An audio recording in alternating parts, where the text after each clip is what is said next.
Halo, selamat pagi untuk kita semua. Kembali lagi bersama saya Yuliani Winarti Mores dari Fakultas Ekonomi Program Studi Manajemen. Dan saya Maria Kristina Bere dari Fakultas Ekonomi Program Studi Manajemen. Dan saya Emerin Tiana Dula dari Fakultas Ekonomi Program Studi Manajemen. Di sini kami akan membahas tentang tugas manajemen keuangan. Yang pertama tentang definisi dari manajemen keuangan. Manajemen keuangan merupakan suatu kegiatan perusahaan yang berhubungan dengan cara memperoleh, menggunakan, serta mengelola keuangan perusahaan untuk mencapai tujuan utama perusahaan. Yang kedua, manajemen pemasaran.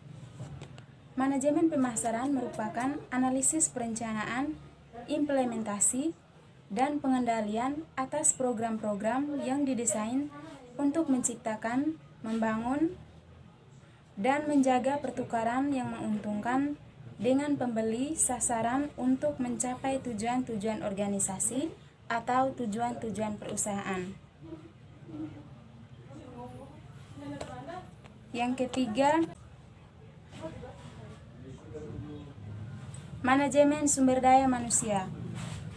Manajemen sumber daya manusia merupakan pengembangan sumber daya manusia yang berfungsi melakukan perencanaan sumber daya manusia, penerapan, perekrutan, pelatihan, pengembangan karir karyawan atau pegawai, serta melakukan inisiatif terhadap pengembangan organisasi sebuah organisasi atau perusahaan.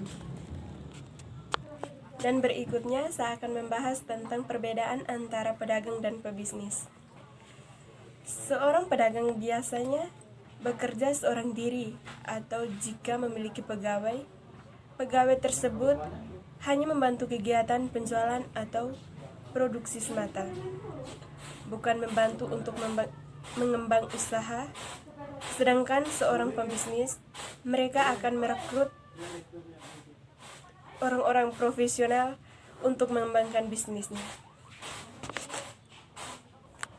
Baik, berikutnya saya akan sebutkan ciri-ciri perusahaan yang dikategorikan sebagai perusahaan dagang. Yang pertama, menjual barang yang diperoleh dari pemasok.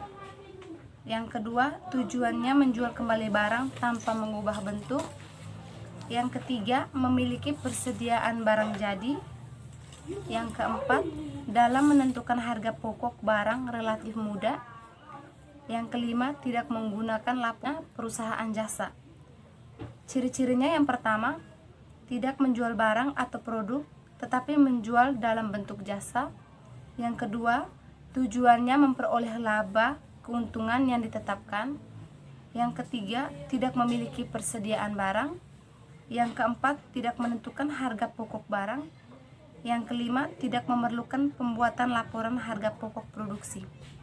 Yang berikutnya, perusahaan industri. Ciri-cirinya, yang pertama, modal yang diinvestasikan cukup besar. Yang kedua, peralatan yang digunakan dan cara pengolahan bahan baku sudah lebih maju dengan penggunaan teknologi yang relatif lebih baik dibandingkan dengan industri kecil.